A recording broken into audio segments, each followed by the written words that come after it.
ကဘာပေါ်မှာပထမဦးဆုံးစုံတွဲဖြစ်တဲ့အာဒါနဲ့အေဝါရဲ့အိမ်တောင်တဲ့ဒီအိမ်တောင်က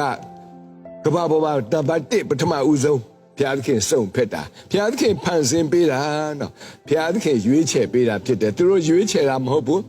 ဒါပေမဲ့လည်းပဲဘုရားသခင်ကစုံဖက်ပေးတဲ့အခါသူတို့အိမ်ထောင်ပြုရတယ်ကဘာပေါ်မှာရှိတဲ့အိမ်တောင်ထဲမှာ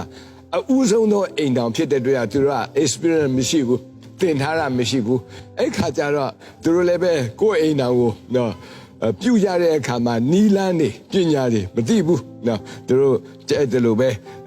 နေခဲ့ကြတာဖြစ်တယ်နော်ဘုရားခင်ကသူတို့စုံဖက်တဲ့အခါမှာကျွန်တော်တို့အားလုံးသိတဲ့အတိုင်းပဲယောက်ျားနော်အာဒံရဲ့နံရိုးကိုယူပြီးတော့မှအေဝါကိုဖန်ဆင်းပေးတယ်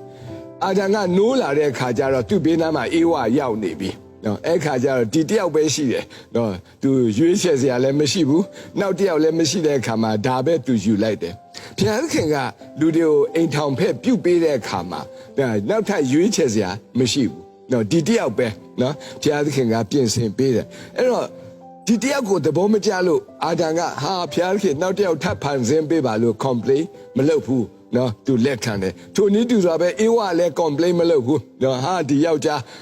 ဘလို့ဖြစ်တယ်သူက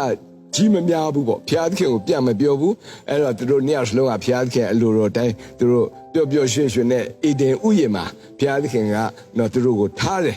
သူတို့အတွက်တော့ honeymoon time ဖြစ်တယ်တဲ့ဒါပေမဲ့အဲ့ honeymoon time ကအင်မတန်မှတိုးတယ်ဘာဖြစ်လို့လဲဆိုတော့အဲ့ဒီမှာပဲစာဒမာနကဝင်လာတာဖြစ်တယ်စာဒမာနဝင်လာပြီးတော့မှသူတို့ကိုလိန်တဲ့အခါမှာသူတို့ဟာကြဆင်းသွားတယ်ကျွန်တော်တို့အားလုံးသိရတယ်ဒါကြောင့်မလို့သူတို့ရဲ့အိမ်တောင်လေးကိုကြည့်တဲ့အခါနံပါတ်1အချက်ကအဲ့ဒီအိမ်တောင်ဟာနော်ငြိမ်သက်ခြင်းပျက်စီးသွားတဲ့အကြောင်းနော်ဒါကဘာကြောင့်လဲဆိုတော့အလိန်ခံရတာဖြစ်တယ်နော်အလိန်ခံရတာဖြစ်တယ်အဲ့တော့ကပ္ပဦးကျမ်းအခန်းကြီး3ငယ်1မှာမွေးသည်ထာဝရအရှင်ဘုရားသခင်ဖန်ဆင်းတော်မူသောမြေတရိษံတကာထို့တဲ့လိမ္မာသည်ဖြစ်၍မိမအားတင်တို့သည်ဥယျာဉ်ရှိသည်များသောအပင်တို့၏အသီးကိုမစားရဟုဧကစစ်စစ်ဘုရားသခင်မိန့်တော်မူသလိုဟုမေး၏နော်အဲ့တော့ကျွန်တော်တို့အိမ်တောင်တွေမှာစာဒမာနကအနာပါပဲရှိတယ်နော်အဝေးကြီးမှမဟုတ်ဘူး तू ကအိမ်ထောင်ရဲ့တာယာချင်းကိုဖျက်ဆီးတယ်ဘယ်လိုဖျက်ဆီးလဲဆိုနံပါတ်1လိန်ချင်းနော်လိန်ခံရတယ်ကျွန်တော်တို့အိမ်ထောင်မိသားစုတွေဟာစာဒမာနရဲ့လိန်ချင်းကိုခံရတဲ့အခါမှာကျွန်တော်တို့ငြိမ်သက်ခြင်းတာယာချင်းပျက်စီးတယ်ကျွန်တော်တို့ရက်ွက်မှာတင်မောသားတယောက်ရှိတယ်သူရဲ့မိမအင်တန်မှနော်တော်တယ်အင်တန်မှရုပ်ရည်ချောမောလှပသူတို့နှစ်ယောက်လည်းအင်တန်မှချစ်ကြတယ်ဒီတင်မောသားသူပက်ဆံပို့တယ်သူမိမစီကိုအိမ်ဆောက်နိုင်အောင်ဒါမဲ့ဒီအမျိုးသမီးကအလိန်ခံရတယ်ဘလို့လိန်ခံရဆိုတော့ချဲထိုးဖို့နော်နှလုံးထီထိုးဖို့သူများလာပြီးတော့မှနော်သွေးဆောင်တယ်နော်အမျိုးမျိုးသွေးဆောင်တဲ့အခါနောက်ဆုံးသူလည်းမခံနိုင်ပါသွားသူယောက်ျားပို့တဲ့ပက်ဆံကိုဒီထဲမှာပဲသူကမြုပ်နှံတော့ကုန်သွားနော်3နှစ်ပြည့်တဲ့ခါကျတော့သူယောက်ျားကရုတ်တရက်ပြန်ရောက်လာတယ်မိမအံ့ဩသွားအောင်ဆိုမှပြန်လာတာသူစိတ်ထဲမှာတော့မိမစီမှာပို့ထားတဲ့ပက်ဆံအများကြီးရှိပြီအိမ်ဝယ်လို့ရပြီဒါပေမဲ့သူပြန်လာတဲ့ခါသူမိမကထွက်ပြေးတယ်ဘာဖြစ်ဆိုသူယောက်ျားကိုရင်မဆိုင်ရတော့ဘူးအဲ့ခါပြေးလို့လည်းမလွတ်တဲ့ခါမှာဟိုးဒါထုတ်တန်းပေါ်မှာကျိုးတစ်ခုသွားယူပြီးမှကိုယ့်ကိုလဲပင်ကျိုးဆွဲချပြီးတေကြောင်းကြံတယ်ဒါပေမဲ့သူတဲ့ကျိုးကမခိုင်တဲ့ခါကျတော့ပြုတ်ကြတဲ့ခါကျတော့ခြေတော့ကျိုးသွားလေပင်တော့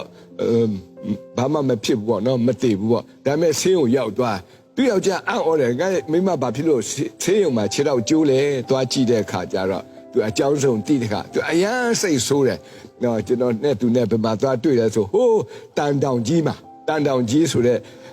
တောင်မှာနော်မူဘောဆုတောင်းတောင်ရှိရဲ့အဲ့မှာသွားဆုတောင်းတော့သူ့ကိုတွေ့တယ်ကျွန်တော်သူ့ကိုပြောတယ်ဘာလာလောက်တာလဲဆိုကျွန်တော်လာဆုတောင်းတာဘယ်နည်းရရှိပြီလဲဆို3ရက်ရှိပြီတဲ့ကျွန်တော်စိတ်ထဲမှာကျွန်တော်မိမကိုခွင့်မလွတ်နိုင်ဘူးတဲ့သူကားတဲ့ကျွန်တော်ကိုလိန်တယ်တဲ့အမှန်တော့သူလိန်တာတော့မဟုတ်ပါဘူးနော်တခြားလူကလိန်တဲ့အခါသူလည်းသူ့ယောက်ျားကိုလိန်တယ်လို့ဖြစ်တယ်အဲ့ဒီအတွက်ခွင့်မလွတ်နိုင်ဘူးတဲ့ဒါကြောင့်ခွင့်လို့ရအောင်လာပြီးတော့မှဖျားခင်စီမှာခွန်အားယူတယ်ကျွန်တော်ပြန်လာတဲ့အထိတော့သူခွန်အားမရသေးဘူးနောက်တော့ရလားမရလားတော့လဲမကြားရတော့ဘူးသို့တော်လည်းပဲဒီနေရာမှာကျွန်တော်တို့ရတဲ့သင်ခန်းစာအိမ်တောင်မှာနံပါတ်1ပြဿနာအလိန်ခံရတာစာရမဏေကကျွန်တော်တို့ကိုလာတဲ့အခါမှာလိန်ပြီးတော့လာမှာနော်အဲ့ဒါသတိထားဖို့ဖြစ်တယ်